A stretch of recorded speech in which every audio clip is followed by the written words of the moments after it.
Hello, everyone, and welcome to the Your Mark on the World show. I'm your host, Devin Thorpe, and our guest today is Cara Jones, the founder of Storytellers for Good.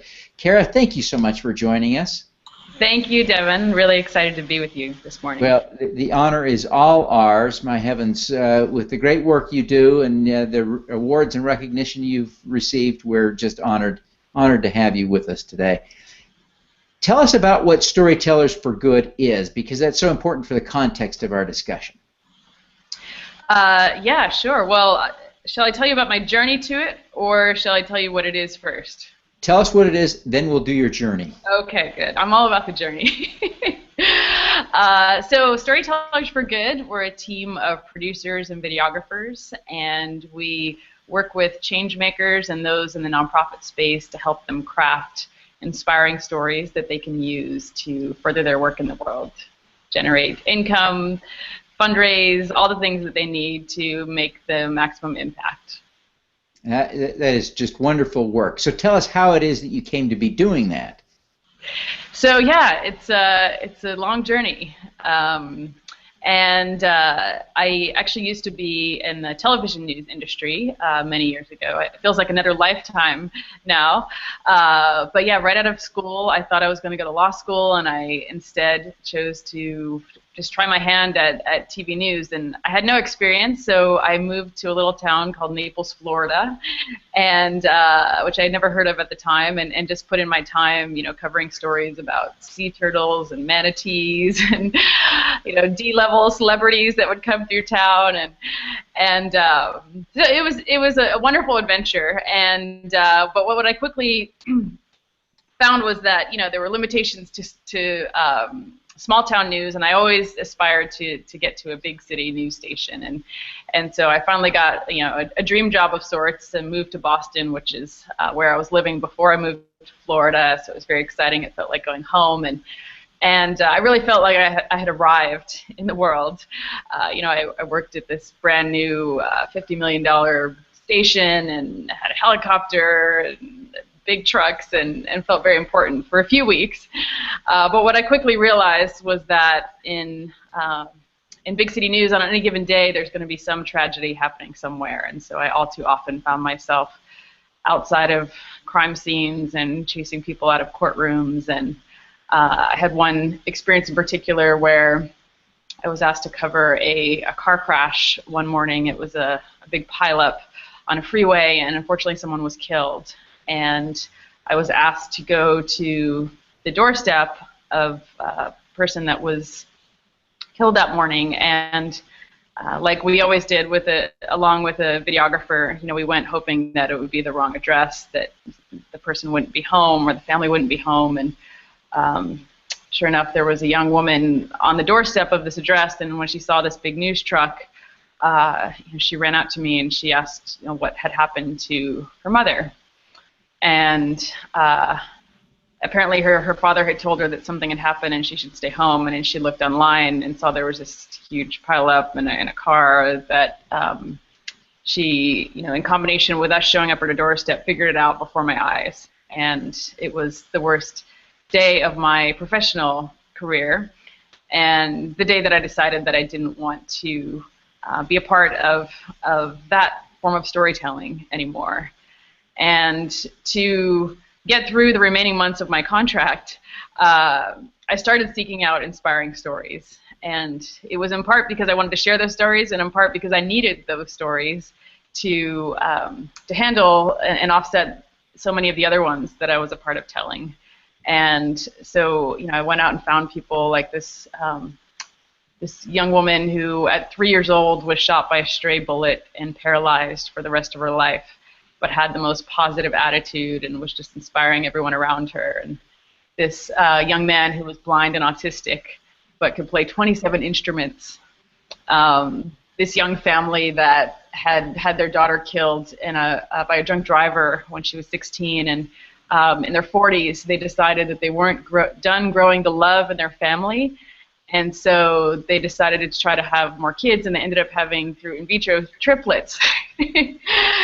And so, a story about their adventure of starting over. And when I left the news business, I decided not to continue on after my contract. I went and traveled the world for a year to find myself again, and I had went to South America and Europe and ended up in India. And it was then that I came back to myself and back to this love of storytelling. And as I thought about what I wanted to do, I kept coming back to those stories that to this day still stick with me, that were not just inspiring for the audiences that I shared them with, but were really genuinely inspiring for me personally. And so I thought, moving out here to the Bay Area, how could I blend this love of storytelling in a realm that where people were doing really positive things in the world. And I had an agent in the news industry who told me that the job that I was looking for didn't exist. And so I did what I could to try to create that job. And now working with Storytellers for Good, I feel so fortunate to be able to share similar type stories that represent powerfully the work of organizations that that need more support and need people to know and have more of a felt sense of the work that they do to further their world.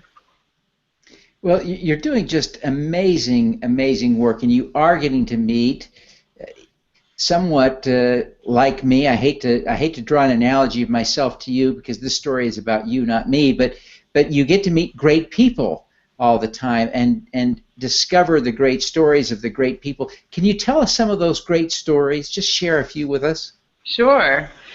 Well, one of my early favorites was we do an event every year where we invite 5 nonprofits who might not have the resources to have a professional video come and pitch a story, and they each speak for 3 minutes, and then the audience votes on who gets a pro bono video prize for the year. And so it's a very exciting event. And one of the women that I met through that, her name is Nella Rogers, and she started an organization called Mama Hope.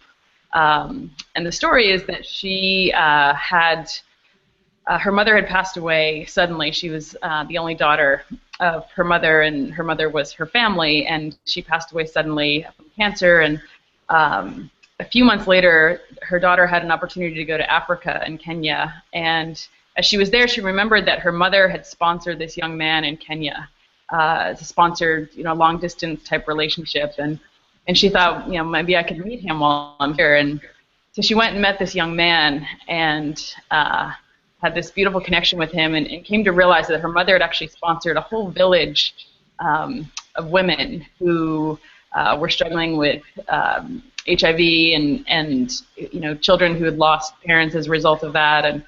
And when this village heard that the daughter of this woman was coming, they had this huge ceremony for her, and it was just this amazingly emotional event. And so when she saw this, she realized that this was a way that she could use her pain to help turn that pain into something meaningful, a meaningful project. And so she founded what's called Mama Hope. And the mission is to empower communities in Kenya with various community projects that they come up with themselves.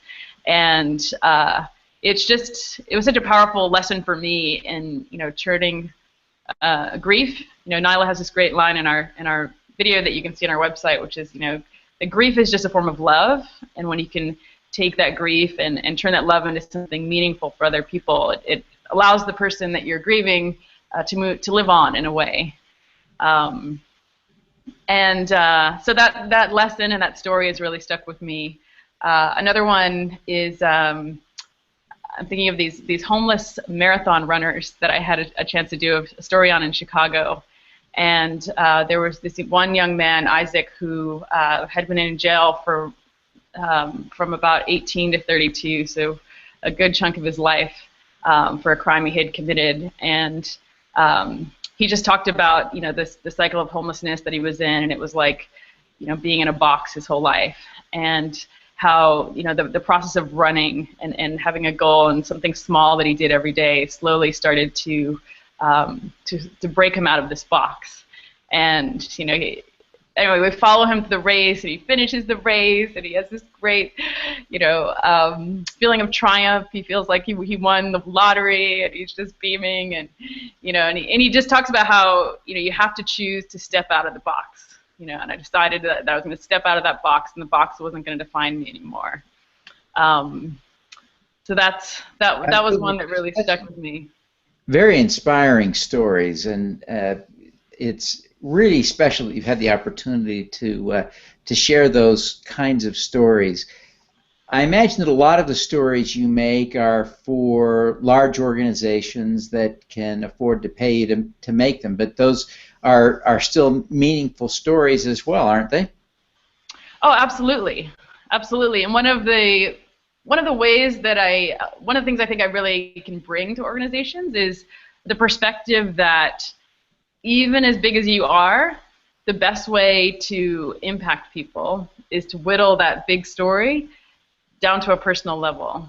And it's one of my favorite things to do is to work with a nonprofit who starts with this sense of like, we have this mission statement, and we're going to put it in text in this video, and we're going to interview this executive director and this board member, and then I come in, I'm like, no. It's like I think in this digital overload era that we're living in, it's so much more important now than ever to be able to create an emotional connection. And the way that we're designed to create an emotional connection is by getting to know and connect with people one-on-one, one or a few stories at a time. And Mother Teresa has this great quote that if I look at the mass, I will never act, but if I look at one, I will. And so it's one of my favorite things to help big organizations who do big work to whittle their story down to one that can be connected to on a more intimate level. And then I like to work with what I call micro story, bringing in that intimate connection, but also you can weave in a macro story into that so you can see the big picture, but not lose connection inside of that personal story in the process. What are some of the big organizations you've done some work for? So right now in the Bay Area, we're working with the Goodwill Industries, and they're here in the Bay Area. They're really doing some wonderful storytelling, and I think a lot of organizations are starting to understand this need to make their work personal and to humanize their work. And so we've been doing a series of they're called Good Stories, about just individual people who've faced challenges. If you're familiar with the mission of Goodwill, they, in addition to the stores that they have, a lot of people who work behind the scenes are just like the things that are being sold are having a second chance in life. And they're people who've been trained through Goodwill programs to do the work that they're doing and get ahead in the job industry and make a difference that way. We're also working with Larkin Street Youth Services here in the Bay Area. They're a homeless youth service operation, and so we've been, again, finding the personal stories that help represent the variety of programs that they do. Well, that can sometimes be hard, I'm sure, to identify those personal stories that really meaningfully and correctly exemplify the work of an organization. How do you help an organization find those stories? Great question. It's something that I think is a co-creative process, because the people in the organization are those who are on the ground and have connections with the individual people. I try to give some guidelines that it's important to find people who can be really genuine. I have actually an acronym that I work with. People who are genuine, who can, when needed, be vulnerable and really be authentic in the way they communicate. People who are outgoing, if the story calls for it. In the television industry, we had a saying that if your energy is up here, it comes across about here on camera. So you look for people who's sort of like in person are a little much. They come across about right on camera. And so if someone's energy is like here, it can really translate that way. You know, even less so on camera. So outgoing is a really important quality. People who are articulate. So sometimes people have really powerful stories, but they might be really, really shy, and especially for video, that can be challenging. And so sometimes I'll encourage a nonprofit to think about maybe the story that's less, you know, the person that might be, or the story that, you know, might be not as interesting, but the person who really has an ability to articulate it in a powerful way. And then lively is just, you know, sometimes a story is made just by these, you know, those quirky folks that are just unforgettable. There's a story that we did. One of our big clients is called the Random Acts of Kindness Foundation, based in Denver. Awesome organization. And we did this story for them about this woman that felt like people didn't smile enough at random at each other. And so she blew up this giant picture of her smile and would walk the streets of San Francisco Mission District with her big smile. She was just an unforgettable, kind of quirky, beautiful woman that that just made the story. And so sometimes people like that can help get your message across just because of who they are. Well, sure. Well, Cara, tell people how they can and should engage with you and who you're most interested in hearing from, so that people know whether or not they should reach out to you and then how they should find you. Sure. So we are at Storytellers for Good, www.storytellersforgood.com, as you can see on the screen. And, you know, we're on Facebook and Twitter, and I think you can find those links through this Devin's platform here, which we're so excited about. One of the things that, you know, we're based in San Francisco, and so, you know, there can be added costs of trying to do video production work outside of the Bay Area. But one of the things that we're really excited about is launching some educational programs for change makers in the world to help them craft their stories. And we have in-person events here in the Bay Area, but also have a series of online webinars that we're developing in the coming months. So if anyone is interested in those, they can reach out to us through our website, and we'd be happy to keep them informed about that. If they do have amazing stories that they think deserve our attention, we'd love to hear about them. We, like I said, we have an annual event where we try to bring some of those voices in, folks that are doing amazing work but might not have the resources for a video, and so we do that here in the Bay Area. Right now, we're not doing that nationwide as much as we'd hope to. We have had events in other cities, but we always love to hear the stories, and if there's a way we like to cover them as much as possible. Oh, fantastic. Well, Cara, I hope you'll stay in touch and keep us posted, and perhaps when there's a story you can't share, maybe there's a way I can share it through my little platform here and be of some use to you and to them as well. So thank keep you us so in much, mind. Devin. I'm really inspired by the work that you're doing. Well, wow. I'm honored you'd say that. Thank you. We're all inspired by the work you're doing and wish you every success, Cara. Thank you very much for being with us today. Thank you. All righty, let's do some good.